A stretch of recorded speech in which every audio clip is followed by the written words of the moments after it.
acara nggih. Untuk acara pertama ibu Niko pembukaan.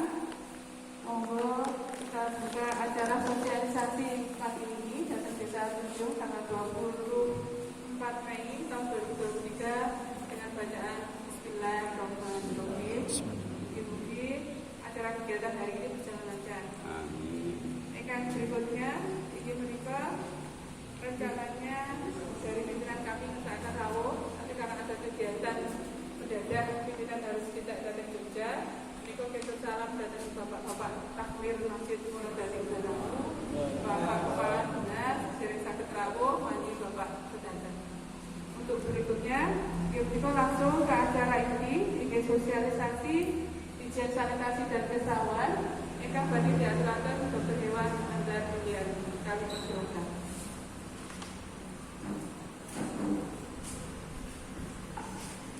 Bismillahirrahmanirrahim. Assalamualaikum warahmatullahi wabarakatuh. Waalaikumsalam.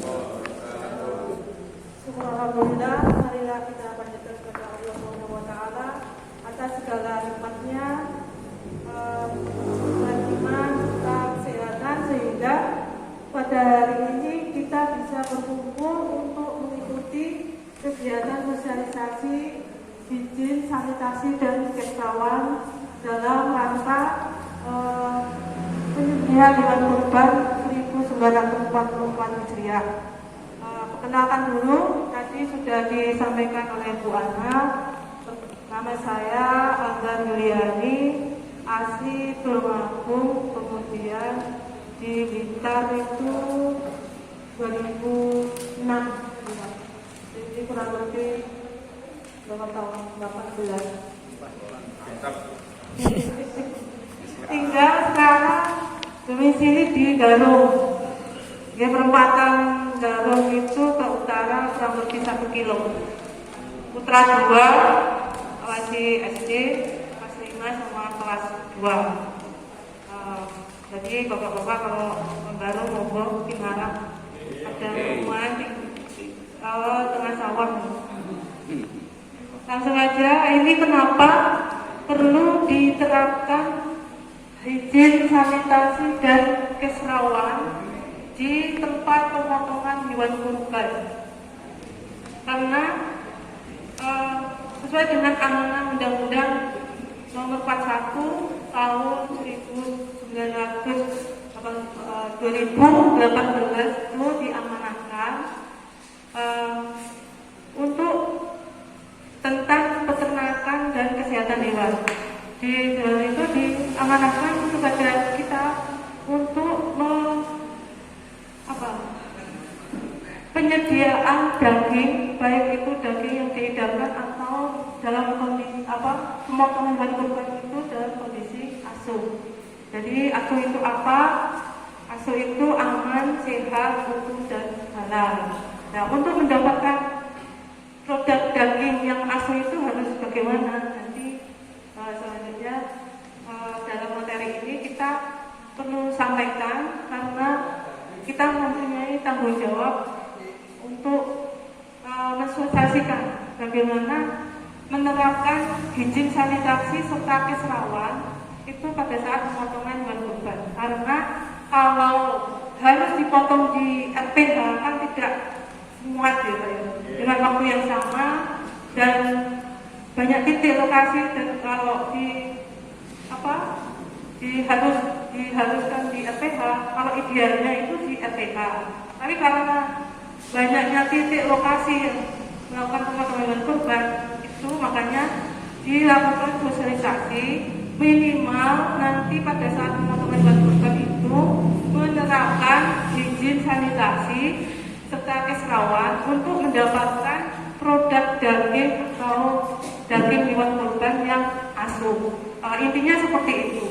Nah, untuk proses menuju bagaimana untuk mendapatkan proses daging yang asuh itu, maka ada tahap-tahapnya. Mulai dari awal itu bagaimana hewan itu dilakukan puasa terlebih dahulu sebelum dilakukan pemotongan. Itu tujuannya itu ada Jadi perlakuan kita terhadap hewan ternak atau hewan kurban yang akan disembelih itu secara syar'i itu kan ini halalan thayyiban. Kalau konsepnya itu hampir sama dan ya nggak hampir ya harus sama, yaitu penanganan hewan dan daging kurban dengan memperhatikan higien dan sanitasi sesuai dengan konsep halalan thayyiban. Kalau halal yang pasti wajib ya Pak ya. Jadi apapun kalau dari sumbernya halal tapi prosesnya tidak halal, maka dapat menyebabkan bahwa dagingnya nanti, produknya nanti juga tidak halal. Seperti sapi, kambing, terus ayam itu produk yang halal, hewan yang halal untuk dimakan. Tapi pada saat proses penyembelihannya tidak halal, maka produknya juga tidak halal. Nah, untuk halal itu kewenangan dari pemenang. Jadi kita hanya ranahnya itu penanganan higien sanitasinya. Nah, toyib itu bahwa baik penanganan hewan potong dan daging secara baik dan bermanfaat. Jadi tujuannya untuk mendapatkan hewan kurban yang sesuai yang disyaratkan, menghasilkan daging yang tadi asuh.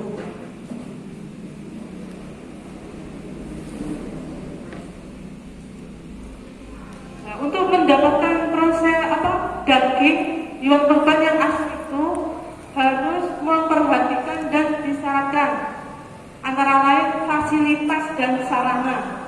Jadi dengan takmir nanti diharapkan sebagai kepanjangan tangan dari dinas. Nanti bagaimana sih untuk mendapatkan daging hewan kurban yang asuh itu harus menyiapkan apa saja. Nah, ini salah satunya yaitu fasilitas dan sarana. Jadi setelah dengan adanya sosialisasi ini, itu diharapkan nanti jenengan bisa mengusulkan masjid yang setiap tahun mengagendakan rutin ya Pak ya untuk kegiatan pemotongan hewan kurban, nanti bisa dilengkapi fasilitas sarana untuk pemotongan hewan kurban. Itu yang kedua, peralatan, dan 3 personal ini panitia yang terlibat itu panitia pemotongan hewan kurban. Jadi dengan semua yang termasuk dalam personal sini. Kemudian proses. Nah, apalagi kondisi 2 tahun ini ada banyak wabah PMK sama LSD. Nah, nanti bagaimana itu terkait dengan kesehatan hewannya itu nanti akan disampaikan oleh teman kita yang lain. Kalau saat ini kita fokus ke higien sanitasi dan keserawannya ya Pak ya.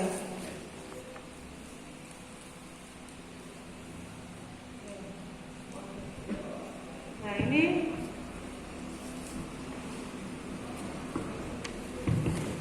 fasilitas dan sarana tempat penyembelihan. Jadi kita tersedia fasilitas dan bahan untuk pembersihan dan disinfeksi. Misalnya difasilitasi tempat penampungan darahnya itu. Jadi tidak, misalnya kalau ada anggaran atau kas di masjid itu diusulkan untuk, karena setiap tahunnya ada kegiatan rutin, itu bisa untuk memfasilitasi tempat pemotongan hewan kurban. Itu dibuat ada lubang juga ya. Jadi nggak langsung ditanam. Kan selama ini banyak, kalau selama monitoring pemotongan hewan kurban di beberapa lokasi itu ditanam. Ada yang dibuatkan joglangan itu bagus. Ada yang minimal nanti kalau misalnya rutin, apalagi penyembelihannya itu lebih dari, ada sapi berapa, kalau sekarang kan lebih banyak sapi ya Pak ya. Sapi itu terus makanya bagaimana nanti mengkonsep tempat pemotongan di luar RPH itu mensyaratkan izin sanitasinya itu. Intinya seperti itu. Kenapa jenengan target sosialisasi kegiatan hewan kurban tahun ini itu takdir. Harapannya ke depan nanti dari jenengan itu bisa memberikan masukan kepada pengurus masjid bagaimana untuk memfasilitasi masjid sebagai tempat pemotongan pada kegiatan rutin hewan kurban seperti itu. Nah itu kemudian tersedia fasilitas untuk menampung limbah dan kotoran sisa pakan. Nah itu tadi yang saya sampaikan dibuat lubang. Terus kalau yang merah ini tersedia fasilitas perbusan itu pada saat kondisi wabah ya. Untuk tujuannya meminimalis penyebaran penularan penyakit PMK yang tahun kemarin itu. Bila apabila ditemukan hewan kurban yang terindikasi PMK, bagaimana cara memotongnya dan mengkondisikannya itu apabila dipotong di luar RPH. Nah kemarin itu ini harus disediakan fasilitas merebus untuk daerah kepala ya, karena sebagai pusat sebagai virus tempat prevalensi virusnya itu di daerah mulut. Jadi sebelum nanti dibawa kemana-mana itu dilakukan perebusan dulu. Makanya SOP-nya untuk di daerah wabah PMK yang tahun kemarin. Oke? Menawi niku mboten direbus karena dibakar betul itu. Sama, enggak apa-apa. Ada fasilitas direbus, ada yang dibakar kayak di keropok gitu ya. Oke. Untuk kaki karena kalau PMK itu kan menyerang daerah mulut sama kaki. Jadi sebelum dibawa ke itu supaya tidak menyebarkan virusnya ke lingkungan, alasannya seperti itu. Jadi disiapkan untuk memotong atau siklus dari penyebaran virusnya tadi. Makanya harus difasilitasi untuk perebusan atau rokok itu. Nah, jadi misalnya dibuatkan lubangan seperti itu ya. Jadi kan setiap tahunnya kan bisa dimanfaatkan. Jadi bagaimana nanti jenengan memberikan masukan ke depan karena kegiatannya rutin setiap tahun ada penyembelihan hewan kurban, makanya difasilitasi ada tempat gantungan untuk pengulitan. Jadi tidak dilakukan di kayak di pinggir tanah gitu Pak ya. Tapi kalau ini Bu, kalau kambing bisa Pak. Iya. Tapi kalau sapi ya susah Bu. Kental lebih ada gantungan. Enggak harus seperti katrol. Mungkin ada gambarnya nanti. Ada dari gambar itu nanti bisa dibayangkan. Nanti masjidku nanti tak fasilitasi seperti ini. Gambarannya seperti itu. Dan itu menyesuaikan sama kasnya masing-masing. Kan ada yang besar kalau masih berada. Kalau masjid memberikan fasilitas itu ya nanti jamaahnya ini ya kan nanti kembalinya ke kesejahteraan jamaahnya tuh.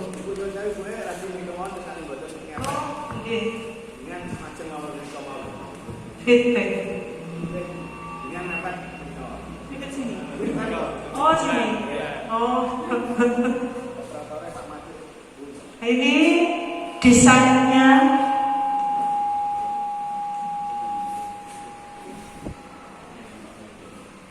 Nah ini untuk personel atau panitia kurban itu bertanggung jawab dan mengawasi persiapan pemotongan serta penanganan daging dan beserta sejorannya itu sampai proses nanti di distribusinya gitu kan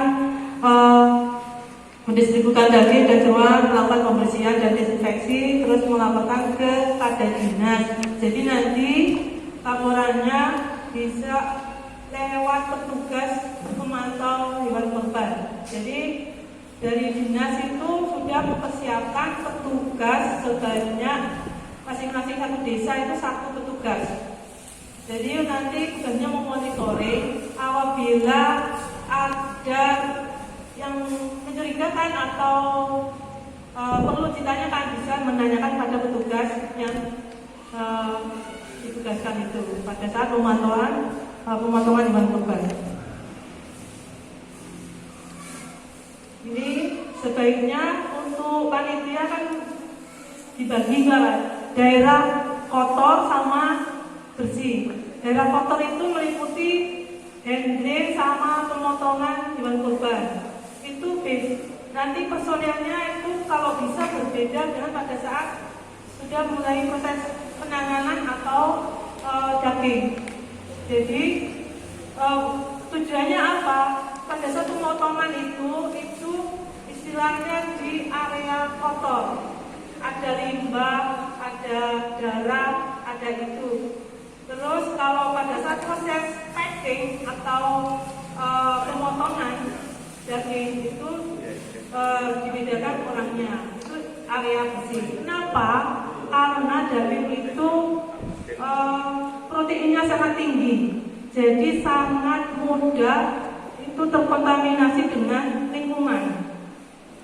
Jadi bagaimana mengkondisikan daging itu layak edar dan layak konsumsi itu dimulai dari prosesnya tadi, dari proses ditampung di penampungan dulu, kemudian dipuasakan, kemudian proses penyembelihannya, dan nanti proses terakhir itu packing sama distribusinya.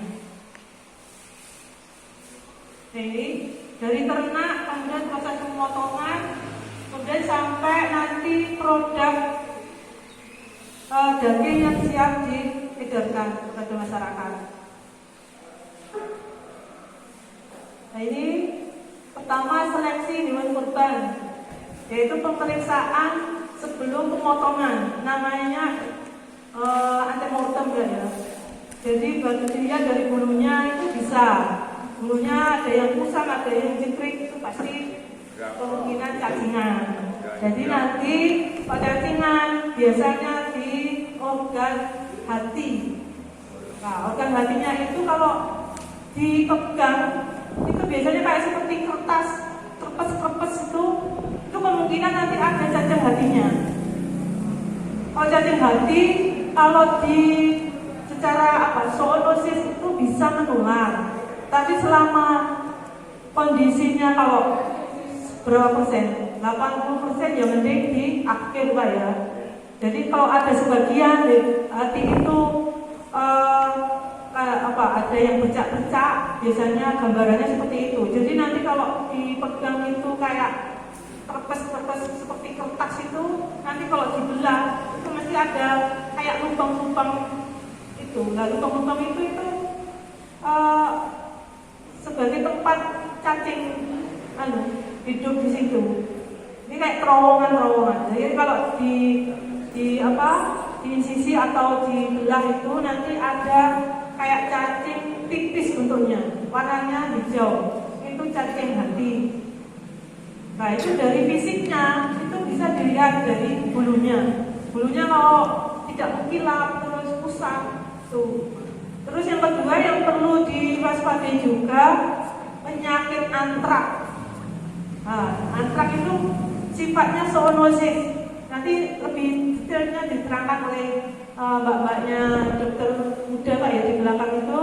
Nanti sesi 2-nya tentang penyakit zoonosis sama penyakit yang strategis yang saat ini mewabah di daerah kita. Bukan cuma daerah kita, hampir nasional. Itu LSD berupa bintil-bintil kutil di kulit itu, sama PMK yang tahun ini masih ada kasus. Terus dari gerak itu lincah atau malas, kemudian nafsu makan, terus cara nafasnya kalau tidak sehat berarti nafasnya itu sering gitu Pak ya. Jadi kayak kosmosan itu, rongsong seperti itu. Kemudian suhu itu bisa diketahui dengan melakukan pemeriksaan dengan alat termometer. Kemudian feses, kalau antrak itu biasanya keluar dari lubang-lubang alami seperti hidung, anus, itu berupa darah. Nah itu bagaimana mengkondisikan tidak boleh dipotong. Jadi kalau antrak kondisinya dipotong, justru begitu darah kena oksigen akan berubah menjadi spora karena penyebabnya adalah bakteri.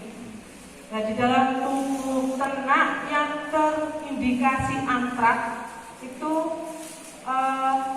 darahnya makanya tidak boleh dipotong tadi, harus dimatikan, tapi diusahakan darah yang keluar itu terkondisi karena nanti begitu kena oksigen darahnya tadi mengandung bakteri, itu bakterinya berubah menjadi spora. Nah, spora itu bisa bertahan sampai puluhan tahun. Kenapa kalau antrak itu harus seperti itu SOP-nya, dikubur, tidak cuma dikubur saja, harus dilakukan diberi desinfektan dulu, terus dikubur berapa meter, itu ada SOP-nya, ini 2 meter, habis itu dicor namanya supaya tidak digali lagi. Kasus-kasus yang banyak terjadi itu di Sulawesi, itu tempat penguburan ternak kena antrak karena puluhan tahun tidak tahu, digali lagi lah, itu ternyata sporanya masih aktif. Kalau sudah berubah menjadi spora itu yang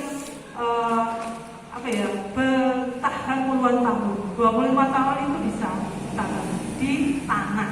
Nah tanah nanti kalau ditanami itu susahnya antrak itu seperti itu, dan menular ke manusia. Kalau bentuknya ada 3, ada yang bentuk kulit, pernapasan, sama pencernaan. Kalau kulit nanti bentuknya kayak orang besar-besar hitam itu, nanti lebih detailnya dijelaskan oleh Pak Mbaknya nanti Pak ya, sesi 2. Ini kenapa perlu dilakukan pemeriksaan antemortem? Kalau kondisinya minimal dilihat dari hulu, gerak, nafsu makan, terus ada cairan atau dari lubang alaminya itu ada keluar darah atau tidak, itu bisa dideteksi. Kemudian tidak cacat, cukup umur. Nah ini kriteria hewan kurban ya. Umurnya